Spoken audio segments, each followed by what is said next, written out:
يا مساء الخيرات، يا هلا يا هلا، عاملين ايه النهارده؟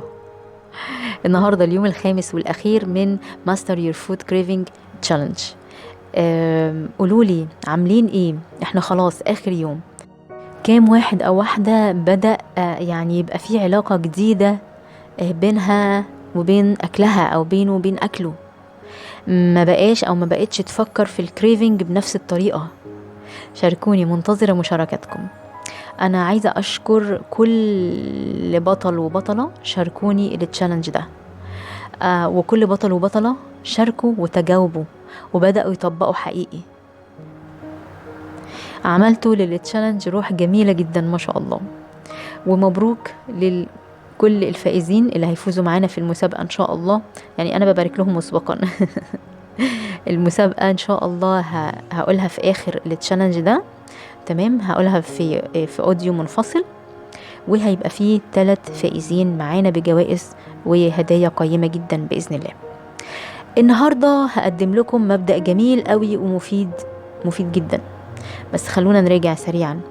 فهمنا الكريفنج وإنه تعبير عن احتياج للجسد، واتكلمنا عن صناعة الطعام اللي سرقت الكريفنج بتاعنا ومشاعرنا، وبدل ما ندور على العنصر اللي جسمنا محتاجه بقينا نطلب أكل بالاسم أو بالبراند. وتعلمنا اننا لما نلبي احتياجاتنا قبل ما نروح للاكله اللي عليها الكريفنج في الغالب ما بنحتاجش ناكلها. واتكلمنا عن تبطيء تعاملنا مع الاكل او الفود تايم لاين، وانتبهنا لفكره ان مش الاكل نفسه اللي بيعمل لنا الشعور الجيد، وانما فكرتنا عنه او مشاعرنا المربوطه بيه، وجسمنا اللي بيبدا يفرز كيميكالز هي اللي بتدينا الشعور الجيد ده. ووصلنا للمعلومه اللي بتقول ان طالما في كيميكالز جيده هنحس بطعم الأكل أحلى من حقيقته. وساعتها هنكتشف ان الأكل اللي كنا فاكرينه حلو قوي ده ما هوش حلو قوي زي ما كنا متخيلين ولا حاجة. مين اكتشف حاجة زي كده؟ وأنهي أكل اللي اكتشفته انه كان يعني كنت مقيمة طعمه أحلى من الحقيقة؟ قولولي في الكومنتات. على فكرة بطلات كتير في كورس تعليمي تاكلي صح احنا بنمر بالحالة دي، بيبقى الأكل بالنسبة لنا مش حلو، مش حلو. بتبقى الناس اللي حوالينا مستغربة، يعني ايه الشوكولاتايه دي مش حلوه؟ مش حلوه. يعني ايه الكيكايه دي مش الجاتوه مش حلوه. الساندوتش ده رهيب مش حلو. مش حلو. ومش بنقول مش حلو يا عيني علشان احنا بقى بنتقطع من جوه، او بنقولها بدافع، يعني بدافع من عقلنا بتفكيرنا. لا، احنا فعلا شعورنا ناحيته مش حلو. ليه؟ لان احنا عملنا ديتوكسنج لجسمنا من الطعم بتاعه، من الكيميكالز بتاعته. فما بقاش عارف يغلوش علينا، ما بقاش عارف يخدعنا anymore. بقينا بندوق طعمه على حقيقته. انا اللي بتكلمكوا دي واحدة كانت مدمنة مخبوزات من الدرجة الاولى. مش ممكن، يعني مش ممكن. ريحتها، شكلها، ملمسها، الطراوة اللي فيها، طعمها طبعا. دلوقتي كل الحاجات الاولانية دي حلوة قوي فيها لحد دلوقتي عجباني، لكن نيجي عند حتة طعمها واستغفر الله العظيم، حقيقي ما بقتش عارفة اكل. ما بقتش عارفة اكلها ابدا، حتى لو انا عايزة اكلها ما بقتش عارفة. وحشة، بتوجعلي بطني وطعمها وحش. يعني عارفة، عاملة بالظبط زي ما هي. يعني ايه، كان في شخص كده كاريزماتيك وشكله من بره حلو واو وتعامله فظيع، بس لما جيتي عشتي معاه بقى مدة كده وجها لوجه، لقيتيه لا لا لا، دي مش حقيقته خالص. هو ده بالظبط اللي بيحصل في علاقتك مع الاكل، اللي الاكل الايه الخادع ده. تمام، بتكتشفي انه حقيقته فعلا انه هو مش حلو ولا حاجه، وان دي كانت مجرد كده يعني حاجه براقه من جوه. عارفه ايه؟ انت اللي اديتيله تقدير زياده عن اللزوم. انت اللي اديتيله قيمته اصلا. بايه؟ بالجود كيميكالز اللي جسمك افرزها. طيب، عرفنا كمان ان ساعات لما بناكل اكله معينه بتبقى مرتبطة عندنا بنوستالجيا معينة، ذكرى معينة. بنبقى بالظبط كأننا بنحاول نسترجع الذكرى دي أو الوقت ده أو الشعور ده من تاني. بعد كده امبارح اتكلمنا عن الفود ريوردنج سيستم، وإنك لو عملتي ريورد العادة سيئة أو شعور غير طيب، فأنت كده بتجلبي لنفسك مزيدا من العادات السيئة وبتجلبي لحياتك مزيدا من التعاسة. يعني تخيلي كده لو انت بتتدربي مع كوتش، هيكافئك امتى الكوتش ده؟ يعني لما بتأجلي اللي وراكي، لما بتحبطي، لما ما تناميش كويس، لما بتلخبطي الدايت مثلا، لما ما تتمرنيش، لما ولا لما بتعملي حاجات كويسة؟ الكوتش بيكافئك امتى؟ الدايلما هنا او المعضلة هنا دلوقتي انك انت الكوتش ده، انت الكوتش والمتدرب في نفس الوقت، انت الكوتش لنفسك، فخدي بالك بتدربي نفسك على ايه. ماشي؟ طيب النهاردة بقى عايزاكي او عايزاكم تكونوا اعضاء معايا في ثورة الغذاء، الفود ريفوليوشن. نعمل ثورة. طيب مبدأ مهم جدا، معرفش سمعتوا عنه ولا لا قبل كده بصراحة. المبدأ ده هو اسمه ايه؟ voting by your money. عارفين الفوتنج اللي هو التصويت زي الانتخابات كده، بس المرة دي انتي بتصوتي بفلوسك. يعني ايه؟ يعني لما بتروحي تشتري سلعة انتي كده بتديها صوتك ان يس استمروا يا جماعة في انتاج السلعة دي. ليه؟ لان انا بشتريها. وبهذه المنطقية لو رحتي السوبر ماركت واشتريتي مثلا كورن فليكس ولا شوية دقيق على سكر وزيوت مهدرجة ومواد حافظة ومحطوطين يعني في علبة سخيفة متلونة ومتزوقة مخصوص علشان تزغلل عينيكي وتضحك عليكي، فانتي كده كأنك بتقولي للسوبر ماركت ايه؟ هات تاني من الحاجة دي، هات تاني حاجات كتيرة زي دي، هات تاني من دي، ما انا بشتريها هو بيضحك عليا بيها، هات تاني منها انا عاوزاها. وبالتالي الفلوس اللي بتدفعيها في مشترواتك هي تعبير عن صوتك الصادق في ايه السلعة اللي تستمر وايه اللي لا. والصادق ليه بقى؟ لان انا ممكن من جوه اكون بقول ايه، لا والله الحاجات دي غلط، يا ريت ما تكونش موجودة. طب بتشتريها ليه؟ يعني ده تعارض. ايه التعارض ده؟ دايما بصي الكلام سهل. الكلام سهل لكن الفعل هو اللي بيبين الحقيقة. فالفلوس اللي بتدفعيها في مشترواتك هي تعبير عن صوتك الصادق في ايه السلعة اللي تستمر وايه اللي لا. دلوقتي لما تروحي السوبر ماركت عايزاكي تنتبهي انك دلوقتي ناخب بطريقة شرائك. فشوفي هتنتخبي مين لنفسك ولأولادك وللمجتمع بتاعك، هتصوتي على ايه. اعرفي لو اشتريتيه يبقى بتقولي لهم اعملوا اكتر من ده. وتخيلي معايا كده، لو في يوم سيء عدى عليكي وبقى عندك كريفنج رهيب ورحتي السوبر ماركت علشان تلبي نداء الكريفنج ده، وهوبا ما لقيتيش اي حاجة تشتريها، مفيش جانك فود، كل الاكل حواليك هيلثي في السوبر ماركت، بذمتك مش الدنيا هتبقى اسهل؟ مش هيبقى اسهل علينا كلنا ساعتها اننا نحافظ على صحتنا؟ مفيش مغريات سيئة مضرة موجودة حوالينا اصلا. وهي دي المسؤولية المجتمعية اللي احنا ممكن نشارك فيها ونوجهها لما نفوت بفلوسنا صح ونحمي اولادنا واللي بنحبهم من الاكل الممرض ده. الاطفال يا جماعة، الاطفال اكتر صيدة سهلة لكل ده.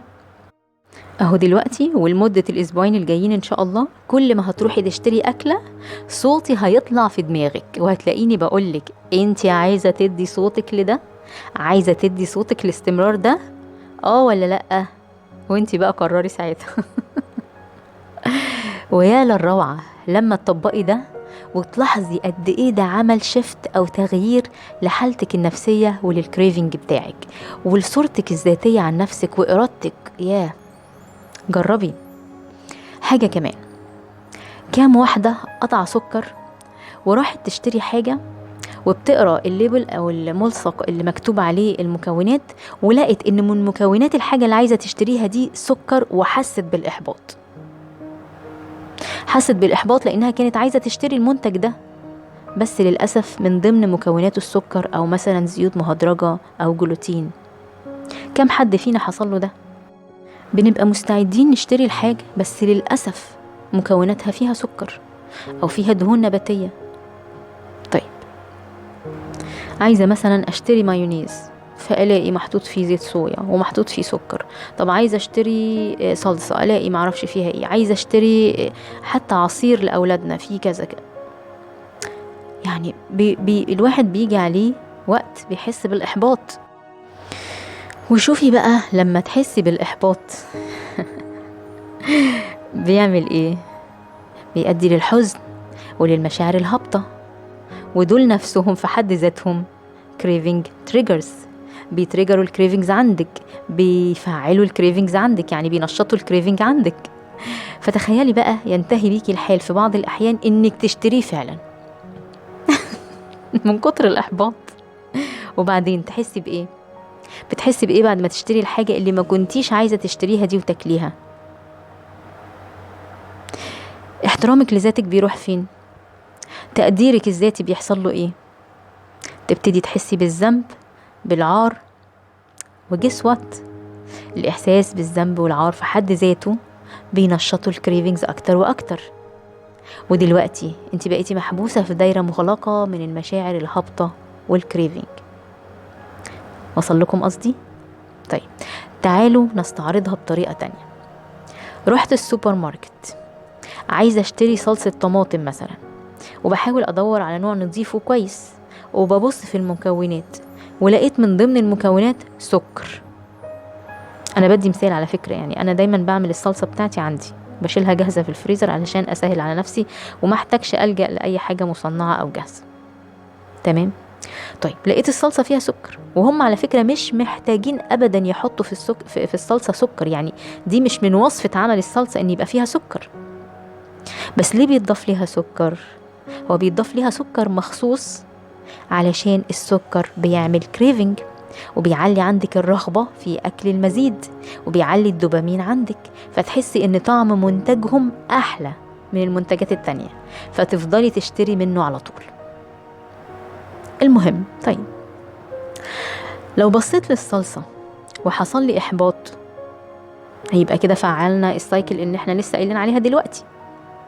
لكن لو بصيت وأدركت إنهم ضايفين السكر علشان يثيروا حلمات التذوق في لساني ويزودوا شهيتي لأكل المزيد من منتجهم، فلما تبدأي تنتبهي إنهم حاطين السكر علشان يزودوا مبيعاتهم وأرباحهم على حساب تدمير صحتك،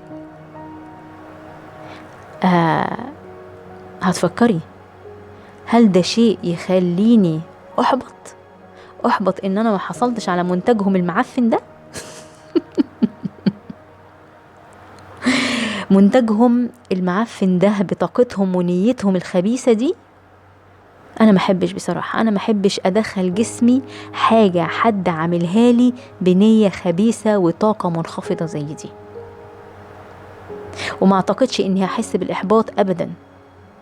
بصراحة ساعتها أنا ممكن أحس بالغضب، ومتهيألي في بعضكم هيحس بالغضب أو حس بالغضب دلوقتي وأنا بتكلم بحكي الموقف. طيب حلو، يبقى المرة الجاية لما تروحي السوبر ماركت وتقري المكونات وتلاقي فيها سكر وتحسي بالغضب، امسكي البرطمان ده دشيه في الأرض، وكلنا نعمل كده، وينتهي الأمر بالأرض متغرقة صلصة، فيبطلوا يعملوا كده. أكيد لأ طبعا، أنا بهزر، أكيد لأ. أنا قصد الهزار يبقى بالشكل ده علشان أرسم الموقف ده في ذاكرتك، أرسمه بشكل فكاهي في ذاكرتك، فلما تروحي السوبر ماركت المرة الجاية وتلاقي سكر في المنتج اللي انت عايزة تشتريه، فبدل ما تحسي بالإحباط تضحكي وتقولي والله كان المفروض أرميه في الأرض. بس اوعي ترميه لأنهم هيمسكوكي في السوبر ماركت ويعملوا لك مشكلة.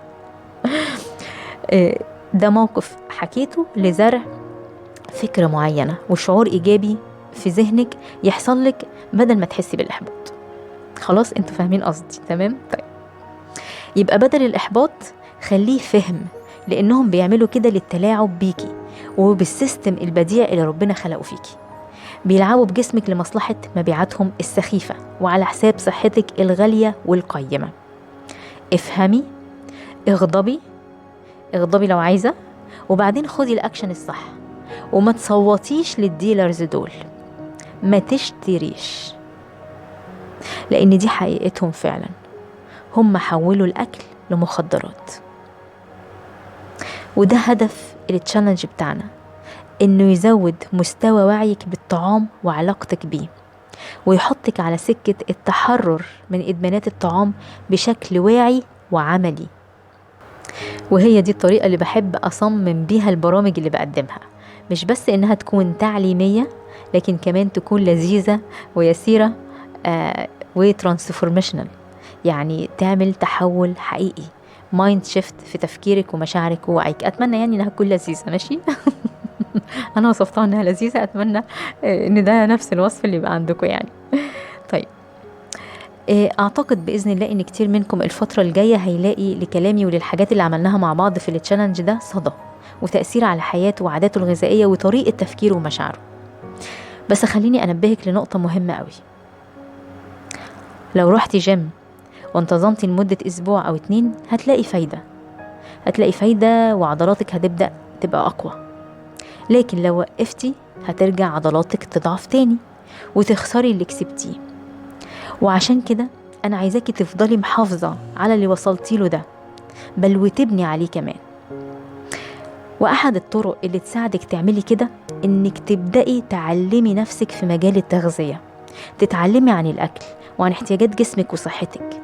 وخليني أقولك إن دي مسؤوليتك انتي، مفيش حد في الدنيا هيهتم بصحتك غيرك، ولا سيستم ولا دكتور ولا مستشفى ولا منظمات ولا وزارات. انتي اللي لازم تاخدي على عاتقك اهتمامك بصحتك ووعيك الصحي. عشان كده بقولك لازم تزودي ثقافتك وما تعلمتيه عن الطعام وصناعة الطعام واحتياجات جسدك. والموضوع ده تريكي شوية، لأن أغلب المصادر المتاحة للتعلم والمشهورة هي سبونسرد زي ما قلنا، هي ممولة. وساعتها افتكري المبدأ اللي بيقول أي دراسة أو إحصائية أو كلام في الطعام بيتعارض مع التطور الطبيعي اللي حاصل للبني آدمين من ملايين السنين شكي فيه، ما تاخديهوش كده وخلاص.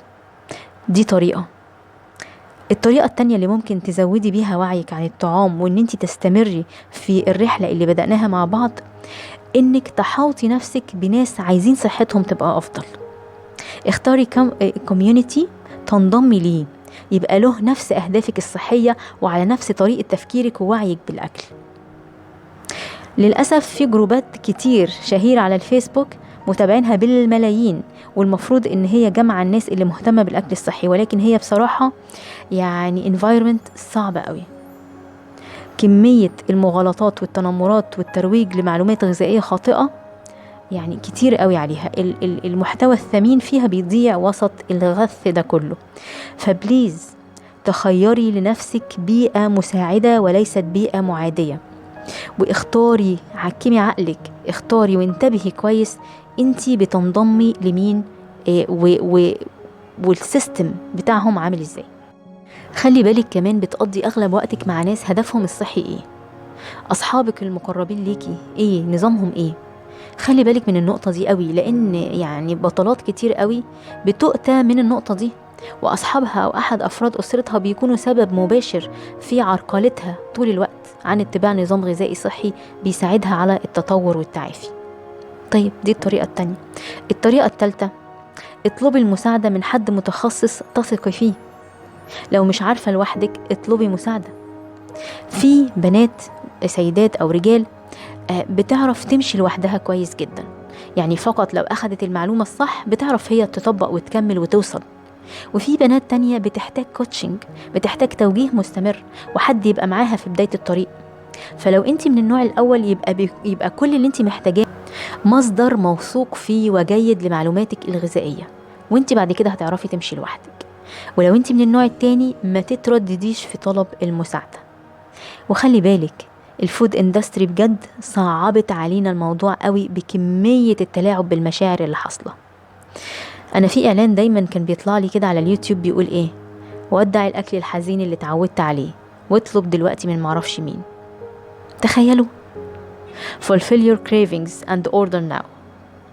للدرجة دي الرسالة التسويقية بقت وقحة وفجة وبتلعب على مشاعرنا كده عيني عينك.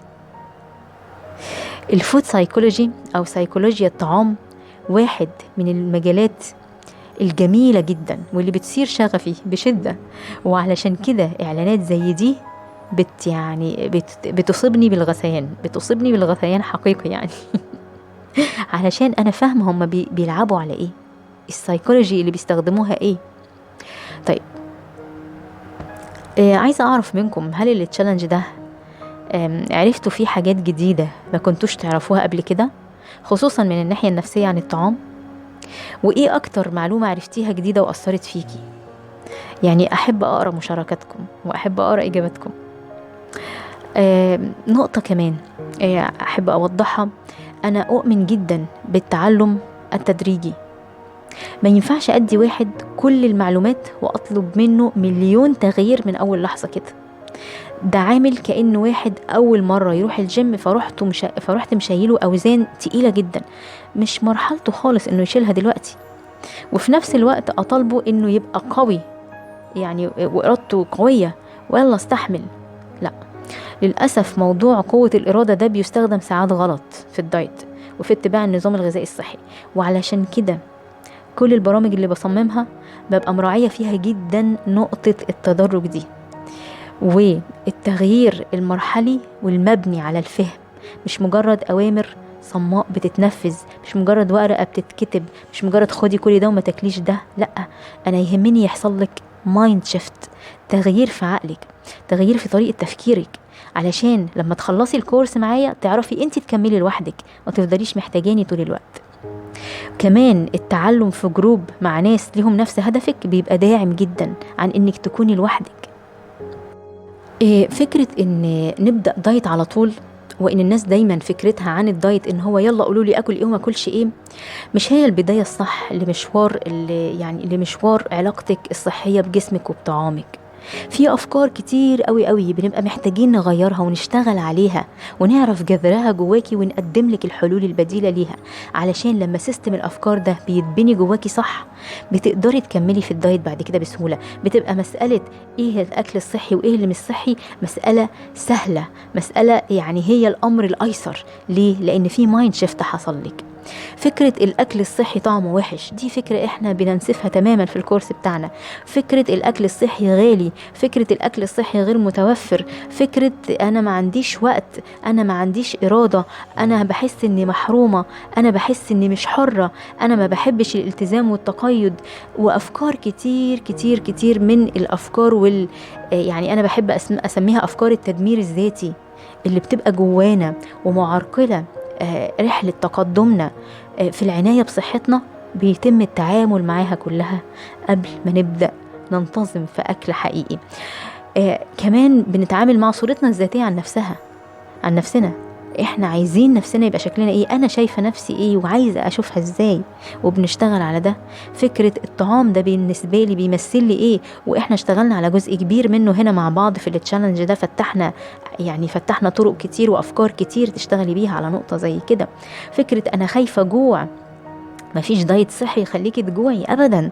فكره هجوع وههبط وهبقى تعبانه، مش حقيقي خالص. فكره هيبقى وشي شكله تعبان وكاني مريضه، ومالك سلوعتي كده ليه، ومالك مرضتي كده ليه، ومالك الاكل الصحيح الحقيقي ما يعملش كده خالص. الاكل الصحيح الحقيقي يخليكي تشبعي، يخلي طاقتك اعلى ما يمكن، يعلي حرقك. الافكار برضو اللي هي ايه، اصلا حرقي واطي، اصلا حرقي ضعيف. مفيش حاجه اسمها حرقي ضعيف، في حاجه اسمها ان هرمونات جسمك مش مظبوطه فخلت حرقك ضعيف. لكن احنا الاكل الصحي بيظبط الهرمونات. مفيش حاجه اسمها انا مكتئبه فمش هقدر التزم باكل صحي. اصلا عدم التزامك باكل صحي هو اللي عامل لك اكتئاب. الاكل الصحي بيظبط السيروتونين بتاع الجسم جدا. يعني كتير بطلات معايا كانوا بادين الرحلة معايا وهم بياخدوا مضادات اكتئاب، دلوقتي تخلوا عنها خالص. اصلا عندي الغدة الدرقية فعشان كده ما بقدرش التزم باكل صحي. عايزه اقولك ان الغدة الدرقية نفسها بتتعالج بالاكل الصحي. اصلا عندي مقاومة انسولين عالية وعندي السكر نوع تاني فعشان كده وزني بيزيد وما بقدرش التزم، بيتعالج. وهكذا الاكل الصحي هو الطعام اللي يصح به بدنك، اللي يخليكي شبعانة، جسمك واخد كل احتياجاته، صحتك في احسن حالاتها. يعني بترجعي سنين لورا، بترجعي حرفيا سنين لورا. بشرتك بتتغير، شعرك بيتغير، طاقتك بتتغير، عضلاتك بيبقى عندها فرصة للنمو اعلى، لان الاكل الصحي بالطريقة اللي احنا بنمشي عليها وهعلق على الجملة دي يعني كمان ثواني. بيعلي هرمون النمو في جسمك. عارفة يعني ايه هرمون النمو يعلى؟ هرمون النمو هو هرمون الشباب. ليه بقول بقى الاكل الصحي بالطريقة اللي بنمشي عليها؟ علشان في كمية معلومات مغلوطة عن الاكل الصحي، يعني مش عارفه اقول قد ايه اغلب اللي موجود. انا ناس كتيره جدا بتجيلي تقول لي ايه، انا كنت باكل صحي، انا على فكره انا متعوده اكل صحي، انا بس محتاجه تظبيطات بسيطه، علشان تكتشف معايا ان اغلب اللي هي كانت عارفاه ومعرفاه على انه اكل صحي هو اكل مش صحي اصلا، مش اكل صحي خالص لحالتها اصلا. تمام. برضو فكرة زي ان ايه، انا هعمل دايت يبقى لازم اتفرهد في الجيم بالساعات. مش حقيقي، بالعكس ده غلط. لو انت حد عنده سمنة ومقاومة انسولين، ده غلط جدا ان انت تعملي تمارين في الجيم بالطريقة اللي بيقولوا لك عليها يعني. وده بنفصله مع بعض بالتفصيل في رحلة كاملة مع بعض، لاننا بنبقى عارفين ان مش التمارين او الجيم او لعب الرياضة هو اللي بيخسس دهون. لا، لعب الرياضة يزيد الجسم صحة، لعب الرياضة يزود كتلتك العضلية، يعمل شيب حلو لجسمك، لكن لعب الرياضة ما يخسسش دهون. ودي معلومة مغلوطة جدا ومشهورة جدا، يعني من كتر ما هي مشهورة اللي بقى يشكك في غلطها كأنه بيشكك في الثوابت. زي فكرة السناكس، يا نهار حد يقول السناكس مش صحية. طبعا السناكس مش صحية، السناكس عادة ممرضة. الفطار أهم وجبة، غلط. الفطار أكتر وجبة المفروض تستغني عنها.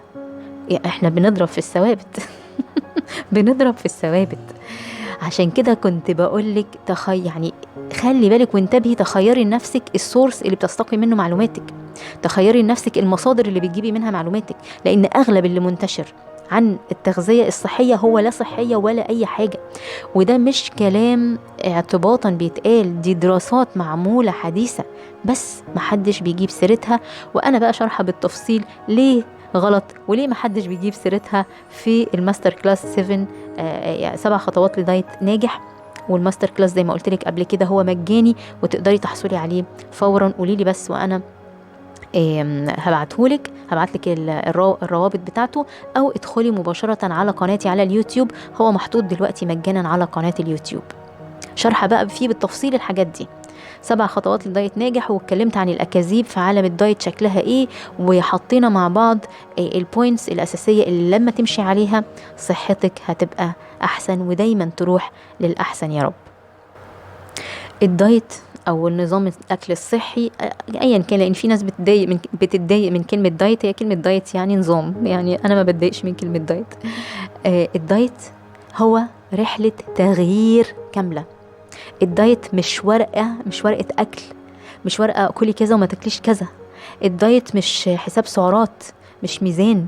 الدايت هي رحلة تغيير شاملة وكاملة لأفكارك، لمشاعرك، لطعامك، لنفسيتك، لعاداتك، لسلوكك.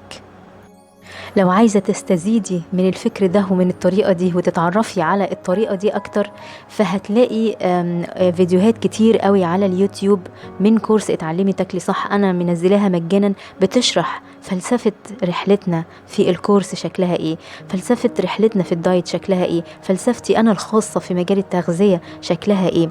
هتلاقيها على اليوتيوب تشانل، ولو مش عارفة توصليها قوليلي والتيم بتاعي هيبعتها لك. عايزة أقولك أنا بعمل ده ليه؟ أنا أصلا بشتغل في المجال ده ليه؟ لأن حقيقي عندي رسالة وهدف، عندي رسالة وهدف الناس تعيش بصحة بدون معاناة بدون مرض. وقد إيه بيفرق معايا جدا لما أشوف الترانسفورميشن ده أو التحول ده حصل في حياة بني آدم، وحصل في حياته، مش حياته هو بس، ممتد لحيوات أولاده وللناس المحيطين بيه. بفرح بالخير ده. بيبقى هدفي ان البطلة اللي معايا تبقى في افضل حالاتها الصحية الممكنة، تفضل شباب على طول، ما تحسش بالعجز، ما تحسش بان خلاص انا بنتهي، ما تحسش بقلة حيلة، بضعف، بنظرة ذاتية متدنية او منخفضة او مشاعر هابطة. انتي تستحقي حاجة احسن من كده بكتير. هدفي كمان التحرر من عبودية الطعام والعلاقة اللي بقوا يستعبدونا بيها. يعني كمية الأمراض اللي بقت منتشرة، التعب، الوهن، الضعف. احنا مش كده، احنا مش كده. البني ادمين اقوى واحلى من كده بكتير، خلق ربنا احلى من كده بكتير، احنا نستحق افضل من كده بكتير، نستحق افضل من كده بكتير. وعلى فكرة التحرر من الطعام مش معناها انك مش هتاكلي مثلا شوكولاتة او ايس كريم بعد كده ابدا، لا خالص. معناها انك لما تاكليهم احسن كواليتي، تاكليهم بشكل واعي وباختيارك وقت ما انت عاوزة، بدون احساس بالذنب، وما يبقاش فيه اجبار نفسي وجسدي على الاكل ده، ان ارادتك تبقى حرة ومن دماغك، من غير تعلقات ومن غير ادمان. التحرر من قيد الاكل والدايت علشان تاخدي حريتك، تاكلي اللي فعلا عاوزاه، مش تبقي عبدة لاكل معين مش قادرة تقاوميه. هي دي الحرية الحقيقية، انك انت اللي تبقي صاحبة قرارك بارادتك، مش واقعة تحت اغراء مش قادرة تقاوميه او توقفيه وخاضعة عليه باستمرار وبيضرك وبيدمر صحتك. هدفي كمان انك تبقي مرتاحة من التفكير الكتير وتضييع الطاقة والوقت في مقاومة الاكل والانشغال بيه، واكل ده ولا لا طول الوقت. نفسي في ده بس مش قادرة اكله، او نفسي في ده بس غلط اكله، يعني علشان الدايت هيبوظ، عشان وزني، علشان صحتي. القلق والتوتر والضغط اللي بيشكلوا ده عليكي حاجة صعبة جدا ان انت تفضلي عايشة كده، اكل ولا ما كلش، طاقتك مهدرة، ذهنك مهدر في العملية دي كلها كل يوم. علشان ده في الاخر بيؤدي لايه؟ بيؤدي انك تعيشي حياتك باحسن كواليتي ممكنة. كلنا هنموت وحياتنا الارضية هتنتهي، بس انا يهمني ان وهي بتنتهي اكون في صحة وعافية، مش عايشة قبلها بتعذب بال10 وال20 سنة بأمراض وأدوية ومضاعفات. 10-20 سنة رايحين من عمري في المرض. ياه، يعني للدرجة دي عمري رخيص؟ للدرجة دي أنا رخيصة عند نفسي؟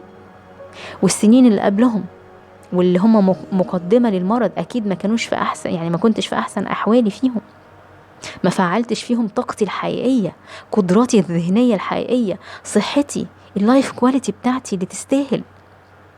وكل ده بسبب اختياراتي في الطعام وارتباطاتي النفسية بيها. وهو ده اللي بنشتغل عليه مع بعض، هو ده هدفي الأساسي، وهو ده اللي بحب أعمله، يعني ده شغفي ده شغفي حقيقي في التعلم وفي التطبيق، حريتك الجسدية والنفسية.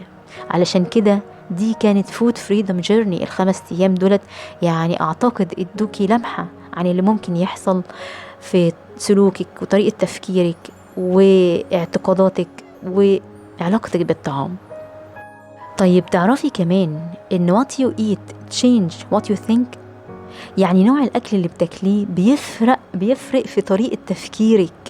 تخيلي، طريقة تفكيرك بيفرق في حالتك النفسية والذهنية. الناس كلها يعني بتبقى مركزة مع الأكل علشان وزنها، ومش رابطين خالص ان الموضوع اهم واعمق واخطر من الوزن بكتير. الوزن ده مجرد عرض خارجي ظاهري، لكن اللي جوه نفسي، افكاري ومشاعري وطريقة تفكيري وحالتي الذهنية وطاقة جسدي، الانرجي بتاعتي مضروبة في مقتل. الرفيعين اللي بياكلوا اي حاجة، ما هم رفيعين بقى فناكل، مادام ما فيش وزن زايد يبقى ما تفكريش في الاكل وكلي اي حاجة. وكأن التعامل مع الأكل والجسد كأنه فعلا شوال بنملاه بأي حاجة تعجبنا أو على مزاجنا، أو تسكته وخلاص، أو تسكت مشاعرنا وخلاص. الأكل أو الطعام هو من أهم المدخلات اللي بتدخليها لكيانك البشري كل يوم أكتر من مرة في اليوم على مدار حياتك. إزاي يعني مدخل هام وأساسي زي ده تتوقعي إنه ملوش تأثير كبير وسيجنيفيكانت على كلك، عليكي كلك؟ مين اللي باعلك الفكرة السخيفة السطحية المضللة ان احنا بناكل الاكل علشان يدينا طاقة نتحرك؟ الاكل كأن الاكل هو مجرد بنزين، احنا مش عربية، لا خالص، احنا كائن حي.